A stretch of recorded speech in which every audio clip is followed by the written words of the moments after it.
1:32 or 3, and we're going to continue our conversation with BGS, and we have the commissioner, Miss Jennifer Spitch, in here, and Commissioner, we're ready for you to go. All right, thank you. For the record, my name is Jennifer Fitch, and I am the Commissioner of the Department of Buildings and General Services. And today we're here to talk about phases of building construction.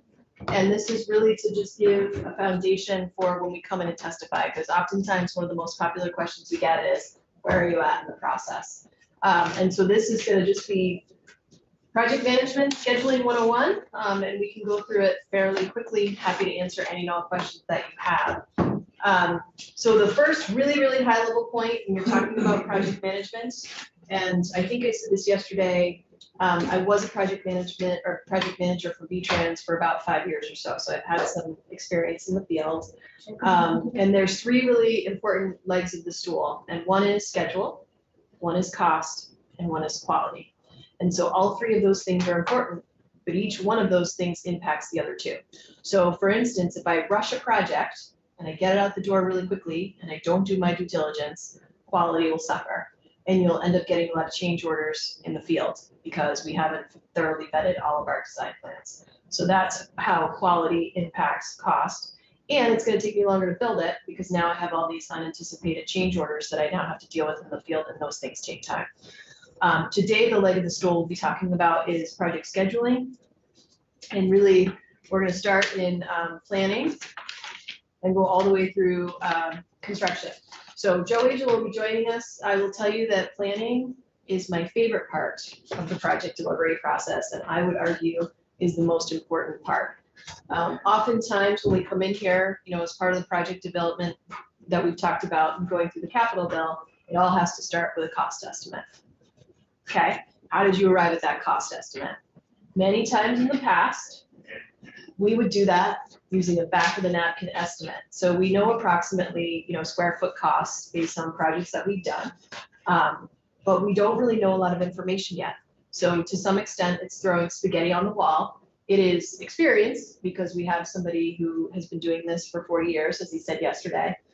So there's experience behind those numbers, but to some extent, it really is throwing something on the wall. We want to do a better job. We really do. And so in the last year, we've really been focusing on programming and planning and starting projects there. And when people come and they ask us for a back of the napkin estimate, which will happen during this legislative session, hey, I'm interested in building this, what is it going to cost me?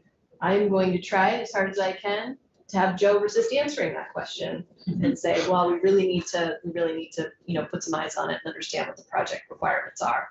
So we do have a planning line in the capital bill. It's called planning, contingency, and reuse. And we can use that to start planning projects. So generally what happens is either BGS will initiate a plan or a program, or a client will come to us and say, hey, we would really like to start working on X facility or retrofitting our existing space.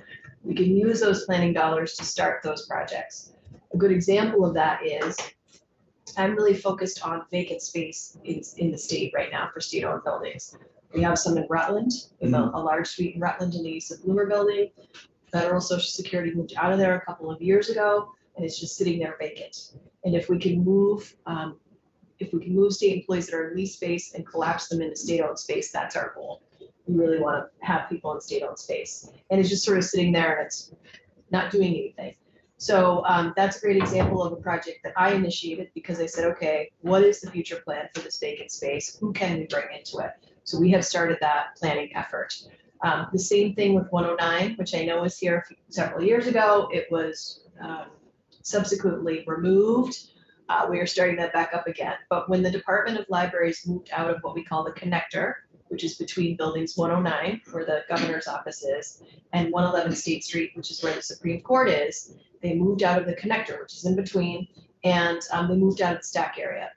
It's vacant space, it's sitting there, it's not doing anything. Across the street, Judicial has people in lease space that are providing administrative services for the judicial branch.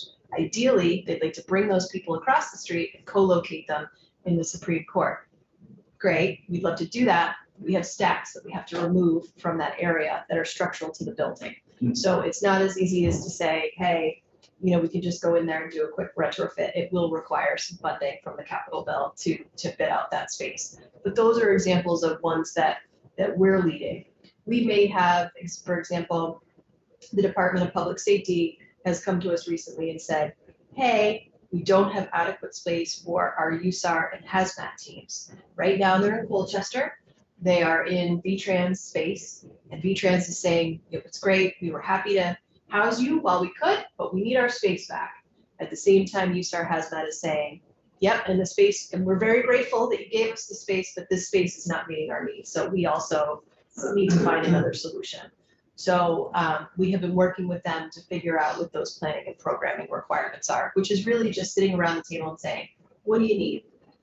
I need some training rooms. Okay, I need some bathrooms. I need some storage space for equipment. How many boats do you want to store? How many of these USAR hazmat vehicles do you want to store? So it's really just sitting down with your client and saying, what do you need? And those are the requirements. And from those requirements, at the end of planning and programming, we can provide like a rough scope of work, a rough cost estimate, and a rough schedule. But it's much better than basically throwing a dart on the board. It's a place to start. It's far more accurate. So that's planning and programming. Are you guys doing most of the designs? So the way that it works, and it's been a little bit of an ebb and flow over BGS's life, is that we hire architects and engineers. We do have the ability to do design in-house. However, the demand for our services have increased over time, and we recognize we can get more value out of our architects and engineers acting as project managers, because then we hire consultants that do the bulk of our design work for us. And in that way, they can manage many more projects than if they were doing that design themselves. So we do have the ability to do some design in-house, but for the most part, we rely on contracted services, hiring architects and engineers in the private sector. Do you ever run into somebody that one of your clients has decided that they want some new space and all of that, and you go in there and say, oh, well, hey, I think this is a little bit more grand than what you're really asking for. Do you run into that at all? We certainly do, and this is tough. We can apply with our customers standards. So, the Government Services Agency is a federal, it's basically BGS at large for the federal government, and they have a lot of standards that we can rely on. Or in the correction industry, there are some national standards as well. So to the extent that we can rely on standards, that's great. But there's not always standards in every case. And it puts us into somewhat of a compromising position, because really our job is to support our customers and our clients, right? And build what they need. And it's difficult for me, for example, to say to DPS, you don't need a conference room for 40 people, right? You only need one for 20 people. We have those conversations all the time during design, but at the end of the day, we are not the ones to necessarily know exactly what they need. And that just put us sometimes into a tough position.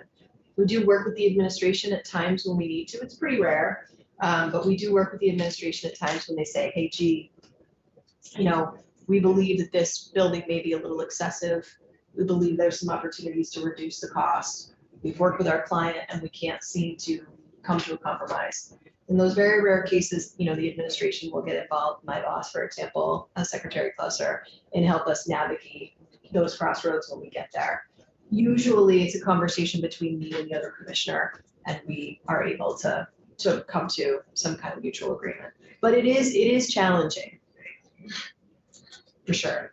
Yeah, it always is. You have to be conscious about, well, it's not my money. It's people's money, and cost is cost, and you just have to watch out for that. You have to watch out that you're not overspending on something that's grander than what it needs to be. Yeah, go ahead. We've talked about quite a bit about it, and we know it's needed. The women's correctional facility in Chipping County. The place was only made for about 80, and last I heard, there are over 100. It's been there forever, and I know we talked about it over the years. Is anything happening with corrections this year? It is happening with corrections. So we were appropriated, thank you to Madam Chair, in House Institutions and Corrections, and subsequently supported by the Senate. We were awarded $1.5 million to start planning and programming for women's correctional reentry. The first portion of that was to look at the system at large, because you have to we have a large male population in many existing facilities, so we had to take a look at that picture first to then determine how are we now going to sort of advance women's correctional and reentry. We went through that. That was probably about 2 years ago or so. And then we moved on to our next phase, and now we're really focused on, so what's the grand plan? And now we're focused in on women's correctional and reentry. We are working with DOC right now, and we're working on planning and programming specifically for that. So you will hear about that this session. Do you think it'll be there in Chittenden County, or do you think have to be a whole new facility? Because I know that's been, you know, it was made for a lot smaller population when it was first built. I remember when we built it, and now it's large and it's all women naturally. But it's an important place to get women back into society.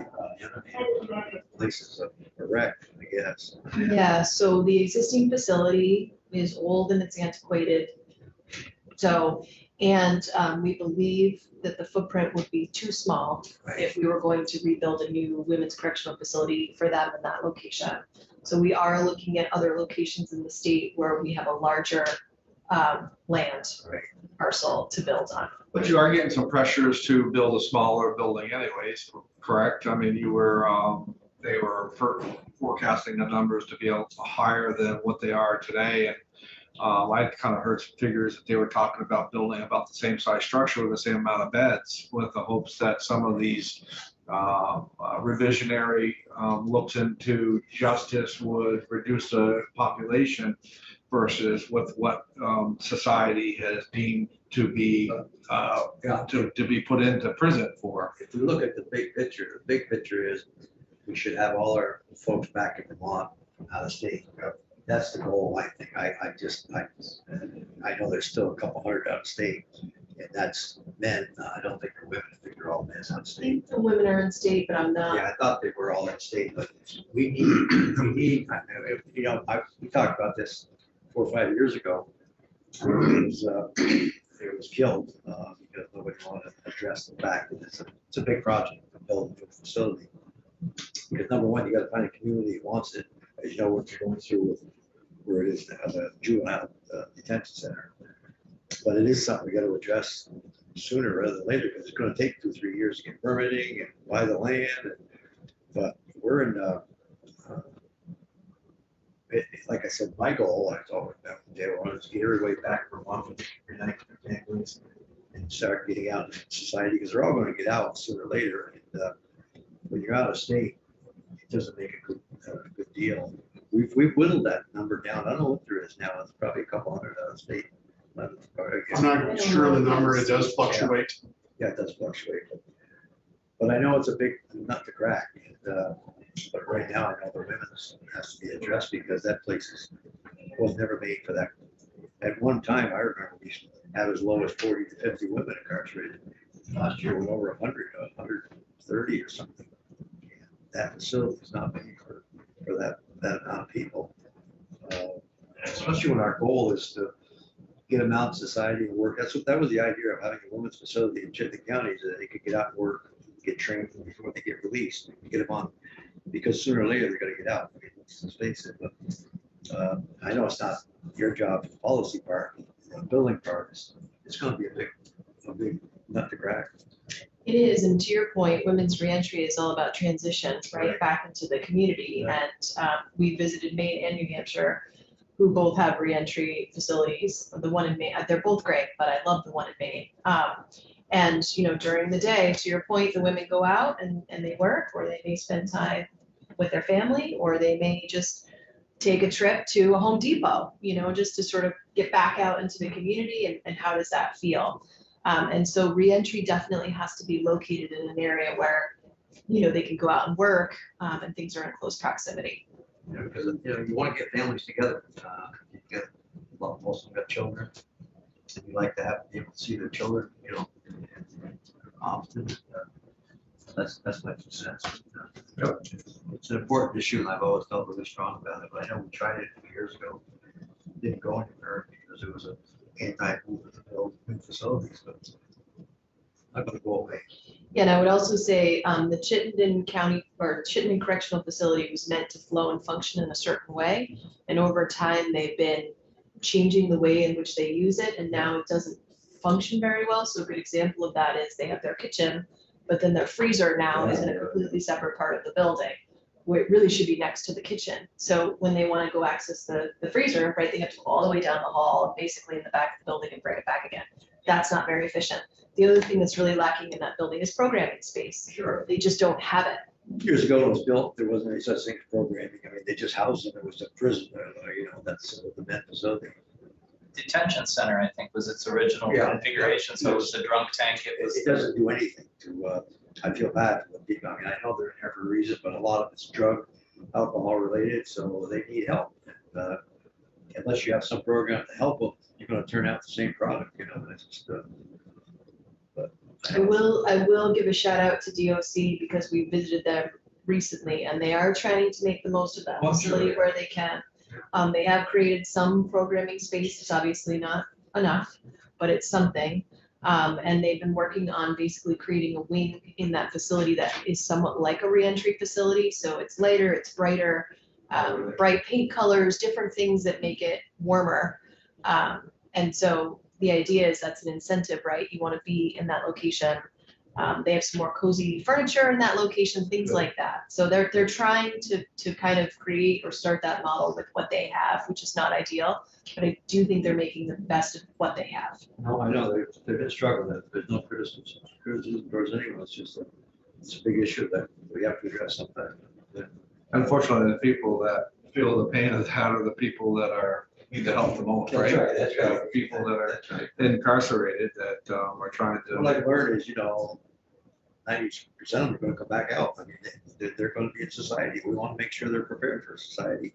Because otherwise you turn them out with, I'm glad I heard this yesterday or somewhere. They try to get people, trained for the outside world, do things differently, get a job, clean their records up. I mean, there's a lot of things they can do. Because if you dump someone on the street after a record, where you go get a job? I mean, you put down after 7 years in corrections and stuff, so it's just a different approach, but it's an important one, I think. And I've felt this way for a long time about men coming back into the state of Vermont where their families can support them or be with them. But if you're stationed out in Ohio or Kentucky, you're not going to see your family. It's not going to happen. It's just, I know it's not your issue, but I just. And on a micro level, a good example of that was we were in Maine and we saw both women's reentry, but we also, they call it medium correctional up there. And we went and we talked to some folks up there and they gave us an example of a gentleman that had been incarcerated most of his life. And when he got out, he didn't even know how to flush a toilet because in the facility, it was an automatic flush. Now that's a very small example of what you're talking about. It happens, But even those little minute details about, reintegrating people back into society. The last thing you want to do is bring them back to prison. I mean, if they get out, they screw up right away, bang, you got them back. Costs a lot of money for someone incarcerated every year. Right. And then can I just add, then their children will have a better example to follow too. That's right. And you can cut Yeah. the, I've known examples where the kids want to see their parents. I mean, they aren't responsible for what happened to their mother or their father. And, it's sad. It's really a tough situation, but they got themselves by alcohol and drugs or whatever it may be. And it's a tough situation. I just like to have a future ahead of them. So you can see where a properly sourced or a properly built building can dictate about how it affects other people's lives, so people's lives that you're needing to help. What else, Commissioner? And it's changing, right? So with Essex is a good example. That's a new mental health care facility that's almost done with construction. But what we're seeing in the same thing in corrections, lighter, brighter, natural neutral tones. These are the kinds of things that help people within the space they're in, and just their outlook on life is a good way to say it. A great example of that was we were in Maine and we were in reentry, and all of the women we met were excited and they were happy and they were hopeful and they were light and they were bright and they engaged in conversation and it was great. And then I went to our Chittenden facility and it was just, you would try to start dialogues and kind of people had their heads down and they didn't want to really talk to you. And I think that has to do all with the environment in which you're in. Right. You hit it on the Yeah. head there. So we're gonna jump from, so that's planning programming and then planning stops. And there's kind of that hard line. Now we move into design, and there's 3 phases of that. The first one is schematic design. This is, now I've sat down with you, Wendy, you've told me what your requirements are. Now I'm gonna start putting it on a piece of paper so we can actually see what do your ideas look like when I start to put it on paper. And we love to call this our bubble diagrams, and they are literally bubble diagrams. So, you know, your bubble might be for a conference room, your bubble might be for bathrooms, your bubble might be for office spaces. And the idea of that bubble diagram is that I'm gonna lay out those bubbles for you in the way that you've told me that you want your building to flow and function. And then it's a very iterative process. You and I are gonna go back and forth a bunch of times because I'm gonna give you the first bubble diagram and you're gonna say, you know what? I don't think this kitchen is located in the correct spot. I thought it might look good there, but now I'm looking at it, I think I wanna move it over here. And we're gonna go back and forth for a while, and eventually you're gonna say, you know what? Okay, now you've laid it out the way that I would like to see it. So that's really what we're doing in schematic design. Also, as part of the preliminary planning and programming and in schematic design, we're looking at what kind of permits are we gonna need associated with the project. And that's gonna vary based on, are we renovating what we already have, or are we buying new? Because if I'm renovating what I already have, my permitting requirements will be, I either won't have any, or they'll be far less, or am I buying something new and building something new? And that's when permitting is really gonna have a big impact on the schedule and how long it's gonna take us to deliver that project. And we're also looking at what kind of building systems might we need. So heating, venting, and cooling is an example, lighting, different kinds of building, water, sewer, those kinds of things. So it's really about how all of those sort of bubbles tie in together. So that's schematic design. Right. Excuse me. So I see the timeline up there between 5 and 15 months.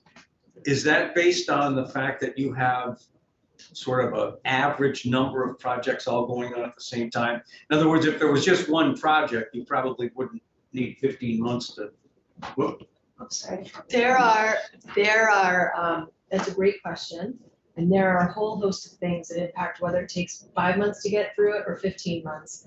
Part of that is the size and scale of the project. Yeah. So a DOC facility is going to take us a lot longer to deliver than, let's say, a garage, because it's a much simpler structure, a lot less requirements. Permitting will impact, so That takes a long time for corrections. that takes a lot of time for corrections. And you're right, resources definitely has an impact on that as well. And the last thing that we like to talk about a lot is the timing of the funding. So the challenge with what we do is we put in our funding requests in August, September. It may or may not be supported by the administration. If it is, it'll show up in the capital bill, and then it'll be here this year on January 20th. From there, you guys are gonna take that plan or that proposal, and you're either support it, not support it. You may move dollar amounts up, you may move them down. There's a lot of things you may do, but the end result of all of that is, A, did we get the amount of money that we needed? If not, that's gonna slow us down. And B, we don't actually get the money until July. So we asked in September, we're not getting it until July. So if you think about the number of months that transpires over that time period, it's pretty critical.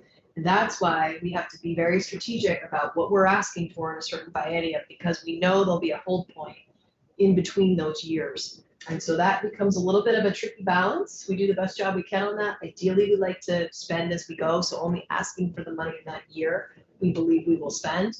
But then, as I said yesterday, there's those big projects, DOC may be one of them, where the capital bill simply can't absorb. I'm just gonna throw out a random number, but let's say it can't absorb a $60 million figure in a single year, right? And so sometimes we have to bank money over time. Williston Police Barracks, we banked. Winaway Cherry, we've been banking, and that's just simply because of the order and magnitude of the cost of those buildings. When we did Springfield Prison, that's the latest. We had to give Springfield millions of dollars to get it located there. They wanted all kinds of stuff. They wanted, oh, sure, yeah, we had to give this and that. The community you're dealing with, you have to give them a lot, because they say, okay, we'll take your facility, but we want this road change, we want this, we want some money for this and this, and we spent, God, I can't tell you how much money in Springfield when we built that prison, because they said, we'll take you, but this is our wish list, you know, and that takes time. That absolutely takes some You just build a facility, you know, everybody not everybody wants it in their backyard, and that's what you're faced with. Well, and it takes, I remember when they brought the Walmart come to Derby. Yeah, there you go. Your committee before, it was before I was there, but Walmart. you guys did a lot of work to change the traffic flow as far as coming in with lights and stuff like that to handle the flow of traffic that was coming in. Commissioner, you get money from the capital bill and all that. Do you guys ever get any money from outside source? Is there any It's other funds? It's fairly rare. We did get some ARPA dollars last year to support stormwater because it was an eligible project. I'm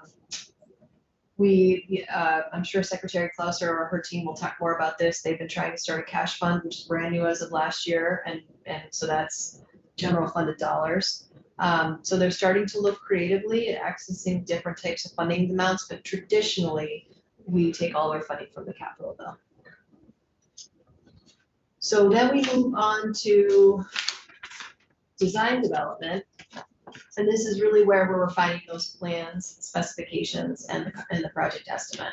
So schematic plans we're basically refining those design plans. Your plan set's going from this to this, right? Because you're adding in more specific plan sheets for specific elements or components in a building. And that requires additional sheets. It also requires additional specifications. We're also really deep into starting that permitting process. Again, verifying the permits that we need, starting to put together those permitting applications. And at the end of all of this, which I failed to say, at the end of every phase, we're getting another probable cost and we're taking another fresh look at that schedule, right? Because the pandemic is a great example of, we saw crazy inflation. And so now, obviously, those cost estimates we developed a couple of years ago are no longer accurate. So each time in step in the process, we're redoing that. The other thing that I would mention, which is an improvement within BGS, which I believe has been a positive improvement, is we're now doing internal design reviews, which we weren't doing before. So we get to the end of one of these phases and we send it around to different areas of expertise within our department. We'll have several people in design and construction review somebody else's plan sets. We'll have operations and maintenance also review them because they're going to be maintaining these buildings. So we want to make sure they're easy to maintain. Security, we'll take a look at them to make sure that they will be safe and secure after we build them. So we have different experts. Energy will also take a look at them as well to make sure that all of those aspects are being considered within those plan sets as well. And I think it's been a benefit because you're going to catch a lot of errors as you're doing that plan review. Unfortunately, we just didn't have the staffing or capacity to do it before. So that's been a positive improvement on the process. And then the last phase in terms of design is construction documents. This is us basically finalizing those design plans and those specifications. We're putting together our bid documents and we're getting everything packaged up, ready to bid. And so that's what's happening in that phase. And we're also finalizing those permits as well. So we're going through that permitting process. If there's hearings we need to go to, whatever else we might do to support permitting, we're actively involved in that as well. And then we move on to bidding. So this is where it gets a little fuzzy only because there's various ways in which we can advance the project. In this case, when we talk about bidding at this point, at the end of construction documents, most times we're talking low bid. And I clarified this in HCI as well. When we say low bid, so we put out a project, all of our projects are competitively bid, and we give people some time period to respond back to that. It could be a couple of weeks, it could be 6 weeks. Again, it depends on the size and scale of the project. Bigger project, more time on the street, so that contractors can reach out to subs to put together whatever their proposal will be. I will tell you, it's fun when we talk to contractors, they walked me through what it's like at bid day. It's a very hectic day. They're calling all their subs, they're shoring up all those costs. It's like a panic and a run to get it across the finish line and get that bid submitted. So the bids come in and then we review them. We are not a low bid state, which means we do not have to hire the lowest compliant bidder. So let's say we have a contractor that we've been working with. We've got a great contracting community, so this is pretty rare. But let's say we work with a contractor on several projects and we give them feedback about, you're not meeting our expectations in these certain areas. And we've given them that feedback so they know about it. And we haven't seen any improvement in their performance. We may not choose to select that contractor because they have been underperforming in that area. So that's an example where we may not select the lowest compliant bidder. Sometimes we also do what's called quality-based bids. Good example of that are buildings like courthouses and correctional facilities. Those are specialty facilities and you need to have some level of experience with those facilities. Because for example, a correctional facility, if you've never done work in a correctional facility before, this is your day. Come in the morning, COC needs to know you're coming, so you have to plan everything in advance. When you come in, they count all of your tools, supplies, and equipment, and they go through an inventory, working with DOC. You then enter, so that takes about an hour or so. I'm sorry. That takes, I didn't, okay, that takes about an hour or so of your morning now that maybe you didn't anticipate if you've never worked in a facility. And then typically speaking, there's escorting throughout the facility. If there's incarcerated individuals in the same area, then we have somebody that's making sure and monitoring to make sure none of the tools, for example, are taken. Then you've ended your day. And by the way, they may do a lockdown. If they do a lockdown, you get locked down as well, which means you can no longer do any work. You have to wait. Or they may say, you're done for the day. We'll see you tomorrow. Could be one of those situations. And then at the end of the day, when you leave, they do that inventory all over again. So now you spent another hour with DOC counting all of your inventory. So if you've never done that work before and you bid on a project, you're probably going to underbid because you weren't expecting all those time delays in your day. So that's an example where we ask for a quality-based bid to say they need to verify, yes, I've worked in a correctional facility before. And then we go through the process of verifying that they have, and going through and doing basically quality selection, which we have a committee. The committee comes together, they review all the proposals, and they make a selection on the contractor they want to choose. So that's the variation there. The other variation I'll add is construction manager. We talked about that before. They get hired in the design process. They work side by side. And then basically when we're done with design, we ask them to give them a guaranteed maximum price. We can either accept that or not. If we accept it, we move on to construction. If we don't, we put the project out to bid. That's rare. I don't think it's ever happened that I know of since I've been here. Again, it's really a partnership with that construction manager. It's all open book. So again, they basically agree to a certain percentage of profit essentially that the contractor will make. And that's part of their original bid as a construction manager. After that, it's all open book. So it's all the costs that they're receiving from the subs and we can see them. Pardon me, just quick, is that what's called design build in some other places? So design build is an even different model. Design build is we're hands off. We we basically put out a package and we say, this is what we want and here are our specifications and this is what we want to see. Design build is complicated and we used it in Springfield. The challenge with design build is you better have really great specifications because if you don't, they will not build it the way that you intend them to do so. So you are pretty hands off as the owner with design build. So there's risks there. I'm sure there are times where design build is a great model. Speed, Joe, for the record, Joe Egg with BGS, speed is the best time to use design build because of that process. Because if you don't, as the commissioner said, if you don't specify your window, they'll give you a window, but it's the cheapest one because it's a set dollar. Anything that they save, they pocket. So that's where that comes into play. So once we've selected our contractor, then we go through and obviously construction manager is a little bit different, but we execute a contract. It takes about 2 to 4 months. It sounds like a long time, but it requires a lot of administration to execute a contract and that equals time. So that's where the 2 to 4 months comes from. Any other criteria as far as, or any other, do you look for Vermont-based companies, minority owned? Are some of those facts factored into who you accept? That's a great question. So typically we have state funds, which means we have a lot less requirements than those that have federal funding. So that means that I know V-Trans, for example, they have federal funding and they have DP requirements. We are not subject to those, correct? Correct. We are not subject to those requirements. I will say, just like everybody else in Vermont, where we all have neighbors and it's very local, same thing with our contracting community. It's all, we really enjoy our contractors. They're all local. They work really well for BGS and we make those connections and those are typically the ones that are bidding on our projects. We do often meet with AGC, the Association of General Contractors, and one of the big topics is how do we bring people into the trades fields? We talk about that all the time. So to encourage contractors to bring on interns or co-ops is something that we talk about all the time, is not a requirement though in our contracts. You'll find out senators, the new senators especially, as long as you've been here, and I've only been here for 2 years, but already getting pressures from, being in the 2 committees that I'm in. Hey, we didn't get that bid or whatever. So you hear that. You hear that from the outside committees. Why are they hiring somebody over here? Why are they doing this? Why are they doing that? Why are they doing this? And what I found out, it's a very, very fair process. And there's a reason why probably that they didn't get picked for that job or what have you. So, but you'll hear those questions. You're going to get called from constituents saying, hey, we bid on that. God, I really thought we might get that. So that's kind of why I kind of asked that question. This is an area that I want to improve in because this was a strength of V-Trans. If you didn't get a bid, you would get a letter to say, I'm sorry, Senator Harrison, you didn't get the bid.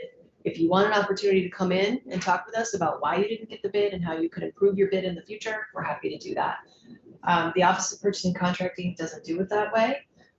You find out you didn't get the bid by waiting for it to show up on a list on a website. You never know when it's going to come. And you wait and you wait and you wait and you wait. And eventually you go on the website and there it is. You find out the contractor that it was awarded to. It's not the way that I want to do business in the state of Vermont. I don't think it's the right way, nor is it friendly. So we are going through a modernization process through contracting, and the future is you will get an automatic email to say just that. You were not awarded the contract. We'd love to have you in if you'd like to talk about how you can improve your bid in the future. So we are hoping to be much better about giving feedback to give more people opportunity to work for us in the future. So that's bidding. And then the last phase, which I always say, so I love planning, Joe loves construction. So we got both ends of the process. So the last phase is construction. It's kind of the most fun phase, right? Because that's when you actually get to see what you've been thinking about in your mind come to reality, right? The foundation goes in. The gold shovel. The framing goes in, the gold shovel comes along, the framing goes in, right? Your roof structure starts to be built. And I actually think the most exciting time in a building is when you start to see the sheetrock go up. Because to me, when you can see through a building, yeah, okay, the framing might be there, but I still don't really have a sense for what that feels like. Once the sheetrock starts going up, then you really start to feel that building. But it's a very exciting time in a project. BGS's role in that process is we provide construction oversight. Typically, we have a clerk of the works that's on site full time, and they're watching and monitoring the contractor to making sure that they're fulfilling the obligations within the contract plans and specifications. Our project managers generally will have weekly meetings with the construction, the contractor and the clerk of the works. And they'll meet weekly to talk about the schedule, how are things going. They'll do a quick inspection. And so we're there all the time. And then we're also there to resolve issues. So I'm sure you've all had this happen to you. It's definitely happened to me. I bought a house that was built in 1968. And when we moved in, it had good bones, but it definitely needed some love. We're still working on it. So I think it's a restoration now. We've lived in it since 2007. But you open the wall and you find things you never anticipated would be there. A good example in my house is I took down a shower and there was an open electrical outlet right behind it. Who put that in? That doesn't make a lot of sense, right? So think about that on a big scale, right, with a commercial building. And there's lots of things. I mean, we try to anticipate to the extent that we can, right? But you're never going to be perfect. Maybe you had water that was infiltrating you never knew about. You open up the wall, there's a bunch of mold there and rot. So there are times, especially when we're dealing with existing buildings, where you go in and you have to do some change orders and you have to resolve those things on site to make sure that there's mutual agreement on how that is going to be addressed. And then there's also, we have things come in for us for review because we have submittals. So sometimes we'll say we want a certain piece of equipment and it has to meet these specifications. But before we agree, you need to send us that and we need to review it, we need to submit it, and we need to approve it. So there is also a submittal process in that as well. Finally, the building is constructed, it looks beautiful.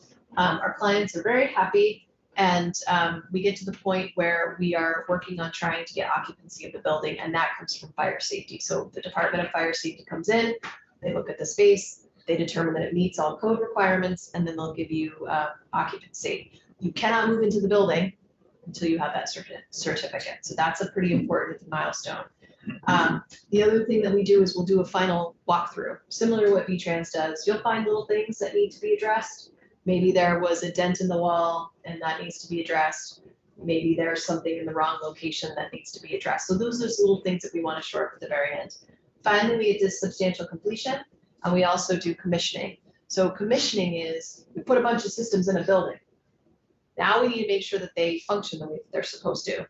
Great example of that is the Colchester Health Lab. It is the most sophisticated laboratory that is under our ownership, maybe in the entire state of Vermont, based on what that building does. So if you think about all of the systems in that building and all the certifications that go around that to make sure that that is a certified lab, it takes a while to make sure that all those systems are functioning properly.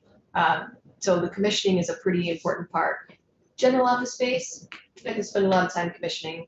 Mental health care facility, correctional facility, laboratories, you're going to spend a bunch of time doing commissioning. Again, is to make sure that the building is functioning the way that it should. And that process generally takes 6 to 24 months. And then we have a lovely ribbon cutting, and it's very exciting, and everybody's happy. Still amazes me how these contractors we bid on.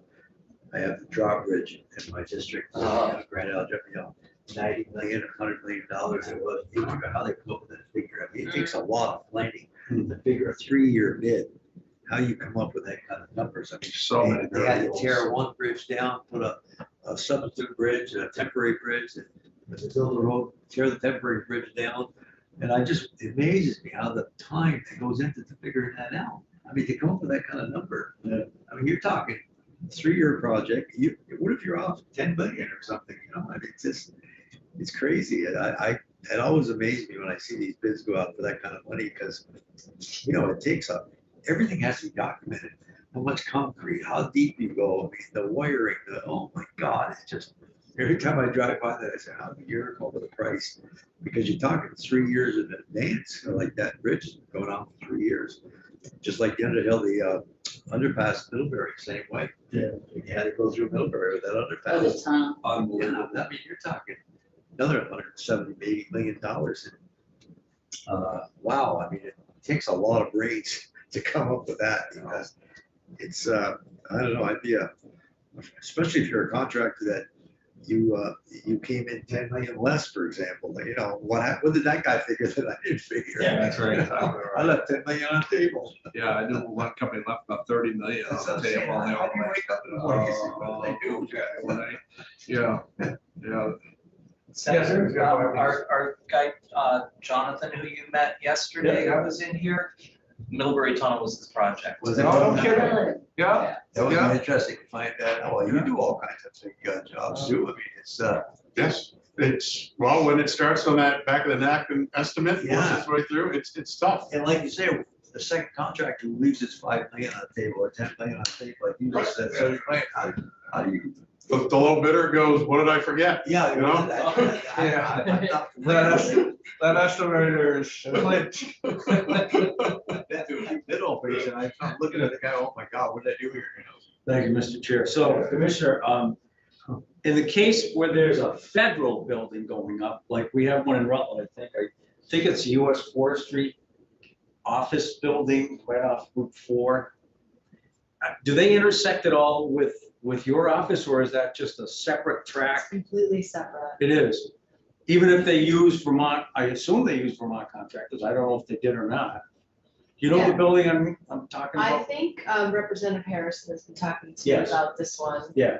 I don't know much about it, to be totally honest, but it's federal funding. I assume it's being run by GSA, if it's a federal building. So we really don't have any crossover. The only time we might have crossover, not necessarily in the design space in Joe's area, but let's say they were building a building and they wanted us to co-locate our staff and with them for some reason, you know, there's some kind of synergy.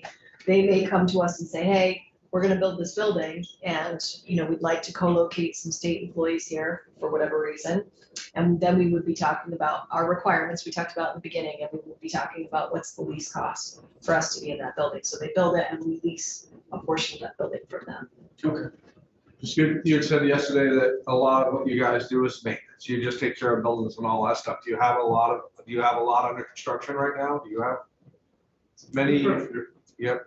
And it ranges because of, we get into describe major maintenance to you. The major maintenance projects are $5,000 to $700,000. And so there's two, maybe 300 of those that we do throughout the year.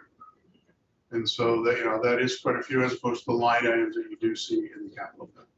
So that keeps us busy besides the line items. And when you said clerk of the works, that isn't you. You're just there monitoring the clerks of the works or being handy as far So as. the clerk of the works is the eye and ears for the project manager. They're there on a daily basis. They know the plans and the specs. They're making sure that the contractor complies. Is that you? That is not us. No, Okay. we contract that out. We don't have any clerk of the works on staff anymore right now. So they just report back on a daily basis on what they see. If there's any issues, they also, will call the design team and say, look, we just came across this, so the contractor's not doing that. And, the design team reacts. And I'm sure it's probably negotiated in the contracts as you go and stuff, but is there releases of money as this goes, or are they on the hook? They bid this and they don't get paid until the building's done. Is there? For the contractor? Yeah. Typically, we would retain 10% until the job is done. Yeah. There are certain long jobs. We may, the concrete guy, long gone. The excavator, long gone. Long gone, That long company. paid. And so, if it's been a 2-year project or more, something like that, you may release 5%. But you still retain it to the end because you never know until you're substantially complete and you start that warranty period. On that contract on that bridge up there, that's out of state. I mean, that contractor's out of state, so they have the household. Wow. Yes. For 3 years. They got accommodations, travel back and forth through New Hampshire with the contracts. It's I can't recall who the contractor was for that, but your steel guys really aren't in the state. yeah, okay, yeah, they're all, I say, when I come up with those figures, it just blows my mind. No, it just does. It's just amazing. That's the one in Brattleboro? No, it's one in Grand Isle. Oh, okay. That's out there, North Carolina. It's all Mazda's Bridge, the project. I knew that was coming. It's just a matter of time. I can't help it. That's why I sit close to it. The last slide in the presentation just kind of gives you an overview of different types of project schedules based on whether we call them small, medium, or large. Just to give a little context, a small project is 18 to 24 months, so 2 years. Medium project is, 42 to 45 months or so. And a large design project like a correctional facility is closer to 65 months. And you can see that we have each of the phases provided on that. So it's a good graphic to kind of show why some of these projects take the time that they do in the various phases. Is it money that determines the size of the project for most of it? We request money based on the size of the project. One of the things though that we like to say, and I'm not sure we said it yesterday, Eric, and just something for this committee to know. So there's a lot of demand on the capital bill, well over and above BGS and the departments that we provide project management services for. So this is how it typically goes. We put in our capital bill submissions, it goes to the 5th floor, they do a reduction. It's not to say that we never get our full ask, but usually it's less. Well, when they got that figured out, that they go $20,000, $50,000. That's how we should be. That's how we should be. They're safe. She knows. We are always the low bidder. We certainly are. You want a bigger raise, $5, already asked for 10. So, what the hell, So then it comes here, and again, there may be projects that you would like to see that are not in the capital bill, so you'll put them in there, but then it means you have to make some cuts in some places. Or you may have a priority project you feel you want to add more money to. So what that means for us is usually additional cuts. So unfortunately, what that means is we try to the best of our ability to deliver those projects for a lower dollar amount, but oftentimes you'll find us come back and we get beat up a lot because people will say, hey, you said you could do it for this cost, and you're coming back again, and we say, well, Inflation. inflation is definitely part of it, but Good word. Oh, she's got 20 more words. She's one star commissioner right here. so anyway, so sometimes we'll come back and you guys will beat us up and say, why are you asking for more money? You told us you could build it for that. Well, the reality is we took a bunch of cuts along the way and we just can't build it for that. I mean, we try, but there are times when we can't. I think this was very important for this committee to understand that we only have so much money. So our money's there, and when we start making changes, you gotta figure out, okay, where do you wanna do that? Where are you gonna cut it from? Because that's really where it's at. We don't really have anywhere else to go to ask for money unless it's redistribution of monies that didn't get spent or anything like that. So once we start, and that's what's gonna happen, we're gonna get from the House, they've kind of put where they want things, we're gonna put our twist on it, and so where we add or where we cut, somebody's a winner, somebody's a loser.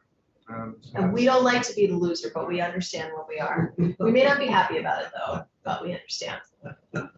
And we gotta take care of Cubby. Yeah, well, I guys. That always comes back around. And the Oh, The last thing I just wanted, you will see this, or we're proposing to put this in the capital bill. Fine print. This is a summary of exactly what this presentation is. Yeah. And so we'll give you the phases of construction, because one of the number one questions we get in committee is, what phase of, what phase of the project are you in? And we need to be able to answer that. So we're hoping that this will make that a little easier. When we say we're in schematic design, what does that mean when we're in design development? So we're hoping this is a helpful tool, and it would be great to get a little feedback on this as you use it this year. If there's things we could add or tweak on this that make it more relatable, easier to understand, or fill in some holes that are maybe in there that we don't recognize, that would be great. Because we're hoping to use this as a general tool for anyone we're educating around phases of construction for building construction. yeah. Well, Does your department absorb any of those costs and not have them in the capital bill? Like, for example, is it just the construction costs that are in the capital bill and the design you take care of internally? Or do you go back and reimburse for the design in the amount that's in the capital bill? Yeah, so we basically rely on the capital bill for all of our funding. The only other funding that we get is we do get funding for the program, meaning Joe and Joe's staff. And this, as of last year, that's coming from the general fund. It used to be in the capital bill. It's gone back and forth, I've heard, over the years, so we'll see. But other than that, it's really all comes down to the capital bill. We do have a planning line item in the capital bill, so that does allow us to get a little bit of an advantage, because really the goal is to spend our planning money so that when we're asking for requests, we're starting at the design, but we also have a good sense of what it's going to cost us and how long it's going to take to deliver. That's the goal. And then the really complicating factor I'm going to throw in is it's been primarily the capital bill for a very long time. I think there's a goal at some point to get to using cash versus bonded dollars, because we pay a percentage, or state pays a percentage back on these projects. So wouldn't it be great if we could pay up front and not have to pay back some percentage rate? So last year they started something called the cash fund, and they did that by cashing in, paying a bunch of bonded dollars back. And as a result of that, I want to say they got 20 to 25 million is what's in my head, but again, AOA would be better at this than me, in that cash fund. And we're going to use, and their proposal, which they did last year, is to continue to use that cash fund for planning and design, and to use bonded dollars for construction. And they'll talk more about that. I'm sure they'll come in. I think we started that, Commissioner, last year. We funded this committee and corrections in the House institutions, started with $10 million seed money. And with that type of money and paying down bonds and stuff like that, it should be a perpetual fund. It should pay for itself as it moves forward by saving dollars and not taking something that you could pay cash for that might not even see the light of day, but you bonded it out for 20 years. And so that's kind of how that program works. And Treasury does have a requirement. So sometimes you go through planning, and one of the options you look at is the do nothing option. You may decide it doesn't make sense to continue to advance this project. The challenge is, if it's bonded dollars, they could then take that money back from us because we've spent it and it hasn't resulted in the project. So the expectation is once you start, you're gonna finish it. And there's a number of projects that get started that you need to get it down the road to start. It all costs money. And you might not ever see the light of day, and you might just said that in a different way. Commissioner, I apologize, but That's why bond that out? Why bond those dollars out for something that never saw the light of day? So, The other thing we talked about years ago, 10 years ago, school bonds, school construction. We used to put in $30 million a year for school construction. Imagine if we had that today, because every year we had, you talk about a bond debt, we did many years, 30 million. And that hasn't happened now for, oh boy, it's over 10 years, I guess. That was on the bonded list too. So now there's no school construction. Anybody wants to do anything with the schools, they have to do it locally. Luckily, there hasn't been a lot of school expansion because population has decreased over the years in school enrollment. That was a big nut to crack every year because people were adding on to schools, updating them, putting heating systems in them. And wow, we look at Burlington, they're gonna build a $200 million high school. If we had to give 30% of that, we're talking big money. So that's, thank God that didn't come back, because I don't know what we do with it. oh man, Wow. yeah. I'm still honest about that. The rest of you probably are too. Yeah. People miss those days terribly. Oh, yeah, that's right. Yeah, it's, it was a big nut every year we had. What else? That's basis of building construction at large. I have nothing more to add. Or Eric, you wanna add? Oh, thank you very much. Well, I'll ask, any more questions? No, this is great. I'm sure I will have more questions. Yeah. Expect we all will. She comes Thank well you. prepared. Yes. Yeah, totally. That's Yeah. very- It's helpful to have a background in what the department does as well. Well, it's also very nice not to do the dance when you come in. You guys are straightforward. We appreciate that. The information's always solid. And it's very helpful. Thank you for that. Thank you. Well, Continue to move forward working with this committee. yeah, well, you guys have a good rest of the day. Thank you. How did, so some members, Yeah, I was gonna I ask- was gonna ask, I how was gonna ask you guys, how did while we're here, how did the HVAC? That's good. Mont Digger covered it. They wrote an article. Yeah, they did, yeah. I haven't read it yet. Yeah. Hopefully it was okay. I think it's okay because she didn't really go into detail on what's actually in those rooms. Yeah. Pretty high level. Yeah, Oh, yeah, for security, yes. yeah, that's the. It was very fun, Yeah, it was good. and I recommend it. Yeah, yeah. I still haven't been in the bomb shelter yet. There you go. Joe and I talked about that this morning. Go now. I think The weather's now, good. Yeah. it's not a problem. Anybody else want to go on? We're done. Where are you talking? We're about. I think it's. Down below, over on- here. Oh, yeah, we're down there. Some have not. Yeah. It's not on a typical path. So, At some point, David There's a Sheets time it needs to was. take new members up into the dome. Yes, for Yes. sure. It's incredible. We're waiting for that. Appropriation, you go down, sell it through the traffic. Appropriation. They sealed that up. yes, Oh, years ago, they used to go down there and drink, yeah. Oh. it's not a lounge. Notice it said they. Well, he's selling the booze. I've never had a sip of alcohol in my life. Yeah. Never. I don't even have any idea what it tastes like. It's funny. Probably makes you a more successful shopkeeper. No, I just, people ask me, what do you recommend for beer? I have no idea. I can't tell you. I sell it, but I don't have it. Okay, thank you. Well, yeah, thank you very much. Thank you very much. Committee, anything else that you want to bring up? Anything you want to talk about? Or anything? Things are going okay? You feeling comfortable? You know, a lot of stuff, There's a but lot of stuff. I think we're getting a pretty good job of, everybody's doing a pretty good job of going through it. When you get the bill in your hand, that later goes on, and you can relate things. Sure. No, this has been really helpful. You're gonna find we're gonna have a lot of this. We're gonna have a lot of this until that bill comes over, which will probably be in February before we see it. No, by March. Yeah, last year was Oh, late. okay. Last year was late, so they have it for a long time, and then we have a short amount of time with it, but, we're gonna keep on learning and we're gonna keep on going. So what I'm gonna do at some point in time is, well, we haven't seen the bill yet, but we're gonna assign sections. of the bill. And so something, Senator Maas has always had what he's been comfortable with of reporting out and all that stuff. And so once we get that, we'll assign sections and we'll go down through, we'll talk it over, and nobody's gonna have a section that they're not comfortable with. I mean, that's the whole thing. And we'll get, that will be your section, and something you can do some homework with and all of that, and so that you can accurately record it when it goes on. And I'll make sure that I meet with all of you to prepare you and make sure that it's all good. I'll know what it is as well. So yeah, so we'll get to that part of it right there. But we'll do that sooner than later. Linda will remind you that, as you will as well.